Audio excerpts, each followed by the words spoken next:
matchup was Texas Tech at Florida. They started early. I'm assuming that was probably because of the fact that either the NCAA wanted to face on, or maybe because Florida men were playing later in the Sweet 16, and that could also be why. Because the NCAA does set they use like the host, the higher seed in that region area, that quarter group, quad of 8, so, and then they you know what I mean, so, and then we got, so Texas Tech. This was actually a really good game between Texas Tech at Florida. It was really solid, but you thought Texas Tech at first was gonna pull ahead because they were down 11-6 after one. It was a pretty slow start to the game for both teams, and then Texas Tech just came out with and played well in that second quarter. You can see Texas Tech just not necessarily like on fire, but and they end up getting it hot late in that second quarter.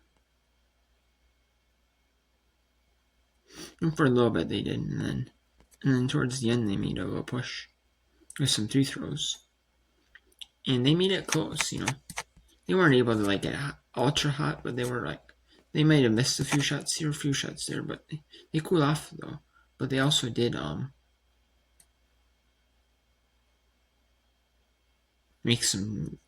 also did get pretty good, but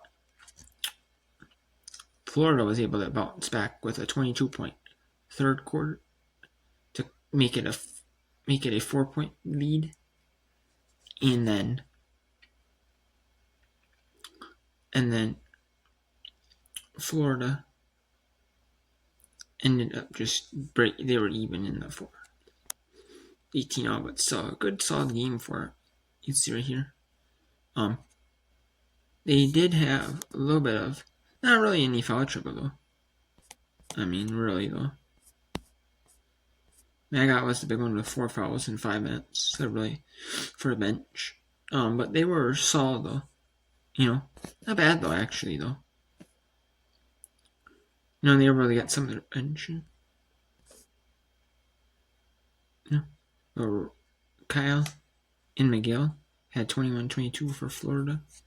For Texas Tech, you had Shavers with 30 minutes, 21 points. You had 7 rebounds. You had 4 rebounds for Shavers, 3 assists, steal from Bailey Maupin, 2 rebounds, 2 steal, 13 points. And, it was a really good game, just, for both sides. Both sides played really well. It was just that the only problem for Texas Tech was they shot 12 of 25 on their 3 throws. They always shot like even Florida's percentage, they probably would have won that game. If they shot 70%, even 60%. 60% probably would have got them to overtime. Or even 2/3 of their shots. For every 2 you make, you miss 1. So it'd be 2/3. They'd be about. And then they were really. They shot well from the field inside the arc, but they were just relying on a lot of 3 balls in this game, especially from Shavers and Maupin and Fritz. Took 24 3-pointers combined, and were only 9 of 30. And for them combined, they were 8 of 24, which is a third. So they made a third of them, and Florida wasn't really relying on that 3 ball though. They were more trying to push it inside, and it worked for them. Texas Tech goes down and Florida wins. Then we had Villanova. They weren't dominant, but I mean, you could see in that first quarter, but you could see in that second quarter though. You know, with that lead they had a 12-point lead at the half, and then Portland tried to play well, tried to keep. I mean, they cut a little bit of that lead to 9. But Villanova just kept it even that fourth. And the problem was, Macy Burnham, her personal fouls really hurt the team. She was in foul trouble pretty, and you could see that right there. And that's what hurt them in this one. If they would have, because Villanova, if Burnham went to Macy Burnham wouldn't have gotten foul trouble, it would have been just fine, It would have been just fine. The only problem was also they could have done it, but they had their volume shooter, Shearer, 6 of 17, 1 of 7 from the 3, so it wasn't hurt. But I mean, you did make about a third of your shots, so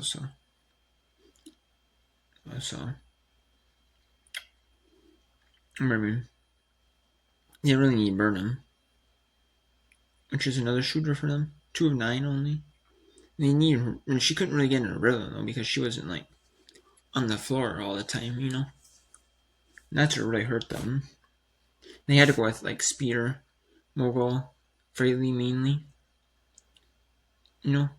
as like the replacements, and that just hurt them. And they had players in foul trouble like Burke, or the players that weren't playing so well. They took out like Burke 17 minutes, Carter 19 minutes. Carter could have won the foul trouble. The foul trouble, you see 4 fouls or so. But then Edmondson, forecasting Allen, almost played like 20 minutes. So it was solid at 20 minutes, or like 19 for Powercast, 18 for Allen. So a solid game for Villanova. But Briscoe was 9 of 20. Weber was hot, 6 of 8. It was her night though. But Briscoe had 9 of 20, the volume shooter. And yet Edmondson with 4 made 12 points. Allen had 12 as well, 4 for 5 from the 3-throw line. So not a bad game. And Cesseretti, couldn't really get nothing going. Had 3 fouls. So, but it wasn't. But you know what? But Villanova just had it the end, and you could see that they were a solid team. They were favored to win by 6.5, and they pulled it off. That one. Sometimes they do like the betting odds for these games. And that was one of the games they picked for the betting odds. I guess for the women's, I guess they didn't pick them all.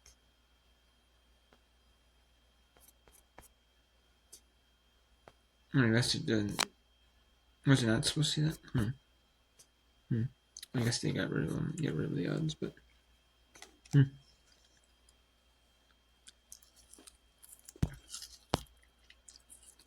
And then we had Belmont over James Madison right there. Belmont was 40 to 20 at the half. Belmont just dominated from the start there. And then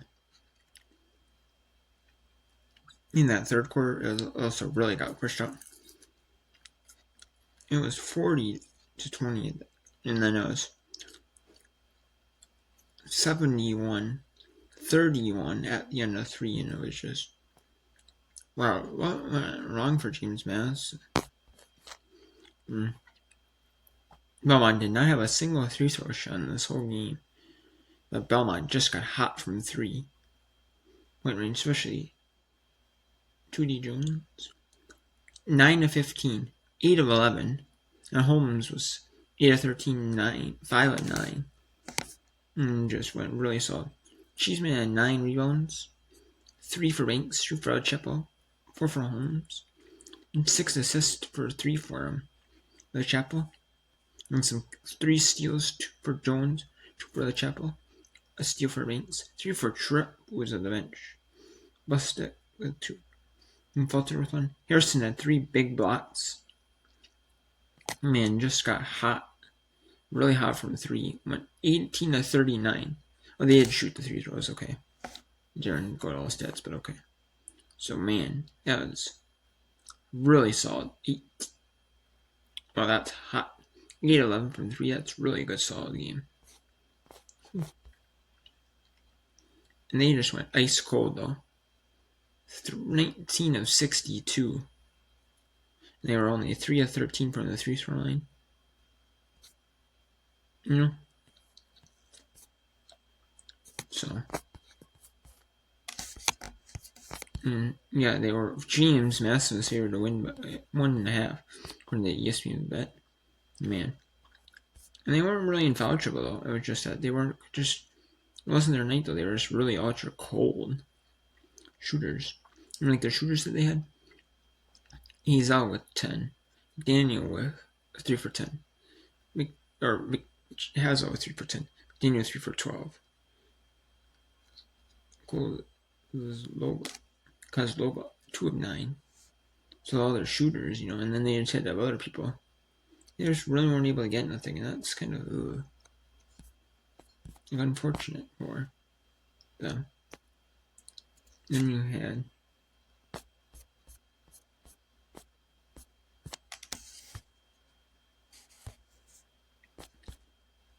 if you go to box score, it does say if you go to box score. So Buffalo is favored by 1.5. Troy, where they is every game betted, and now they're doing that maybe because they have less games or something for team people to bet on. Troy is for basketball people. Troy 2.5. That do maybe college, but Troy or Rutgers is favored by 1.5. They won by 22. Florida was favored by 2.5. Florida was actually a close one. Florida was just barely a win by 4. Actually, North Texas was favored by 2.5. So, and then we had Illinois State. Yeah, they were favored by 4.5. Who was favored in this one? Probably Washington State, I guess. Yes, Washington State by 6.5.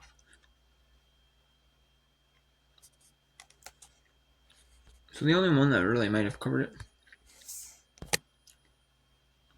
was North Texas. If you bet the if you bet the line, like North Texas, like the betting odds, North Texas didn't win by 2.5. They actually lost, so it was in that range, though. So this really the only game that was in that range. I mean, Florida they had a 4, but and then and they got Minnesota. Minnesota was was shooting well in that first quarter, getting hot from the field, shooting well in that first quarter.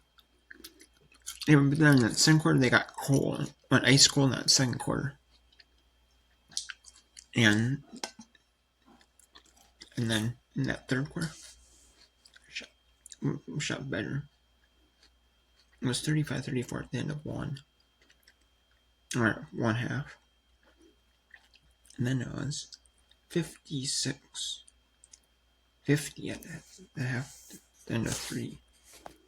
And then, but then Minnesota just really came back and shot well and played well in that fourth to make it overtime.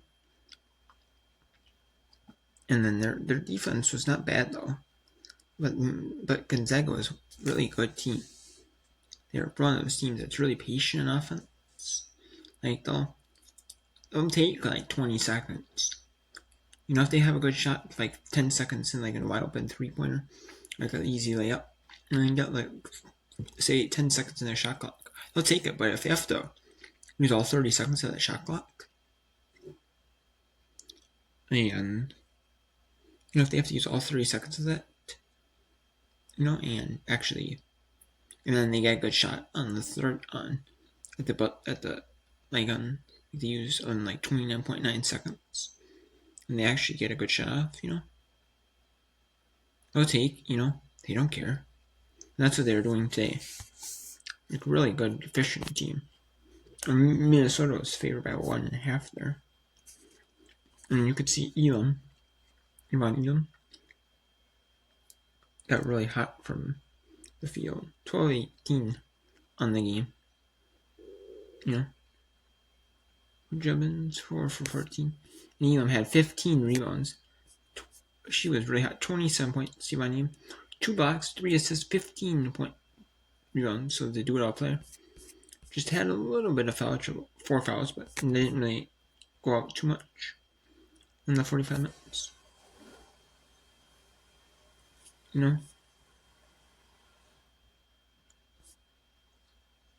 then Vancouver 20 minutes had 13 points. So that was really what went on. And then you had 2 players that went pretty well for Minnesota. You had Amaya Battle. She played the whole entire game and didn't really get in foul trouble. Had 35 points.